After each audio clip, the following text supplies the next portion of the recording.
समय पहले की बात है, एक गांव में एक गरीब लकड़हारा रहता था। वह जंगल से लकड़ी काटकर अपने परिवार का पालन पोषण करता था। एक दिन लकड़हारा जंगल को लकड़ी काटने जाता है।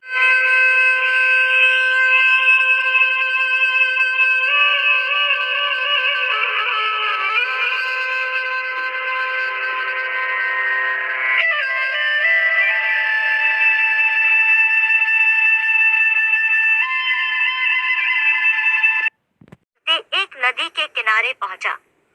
उसे नदी के किनारे उसने एक बहुत बड़ा पेड़ देखा और उसे पेड़ में लकड़ी काटने लगा। अचानक उसके हाथ से कुल्हाड़ी छूटकर नदी में जा गिरी। उस कुल्हाड़ी के बिना उसकी लकड़ी काटना असंभव था। लकड़हारा बहुत दुखी हुआ क्योंकि उसके पास एक ही कुल्हाड़ी थी।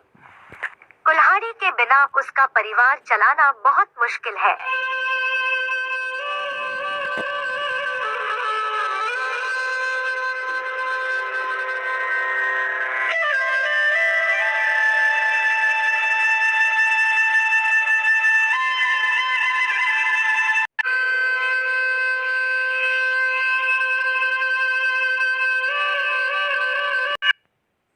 लकड़हारे ने भगवान की प्रार्थना की, कहा है, भगवान आप किसी प्रकार हमारी कुल्हाड़ी हमें मिलवा दो।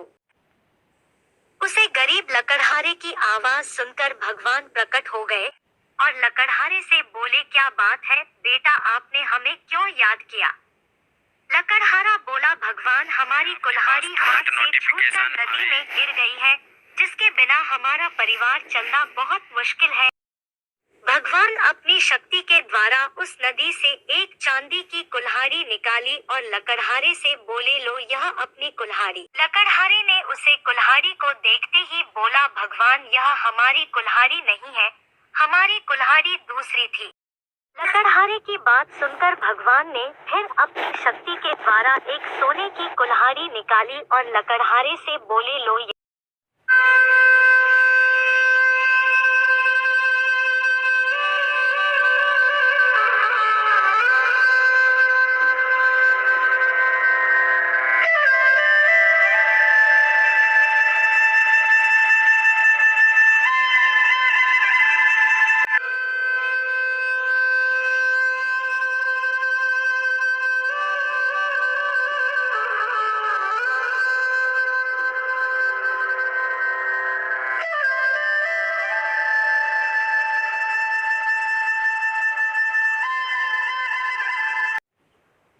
लकड़हारा बोला, नहीं भगवान, यह भी हमारी कुल्हाड़ी नहीं है, हमारी कुल्हाड़ी तो लोहे की थी, इस कुल्हाड़ी का हमारा कोई काम नहीं है। भगवान लकड़हारे की ईमानदारी देखकर बहुत खुश हुए और लकड़हारे से बोले, यह अपनी लोहे की कुल्हाड़ी लो और तुम्हारी ईमानदारी देखकर मैं बहुत प्रसन्न हूँ और यह दोनों कुल्हाड़ी मैं तुमको दे रहा हूँ।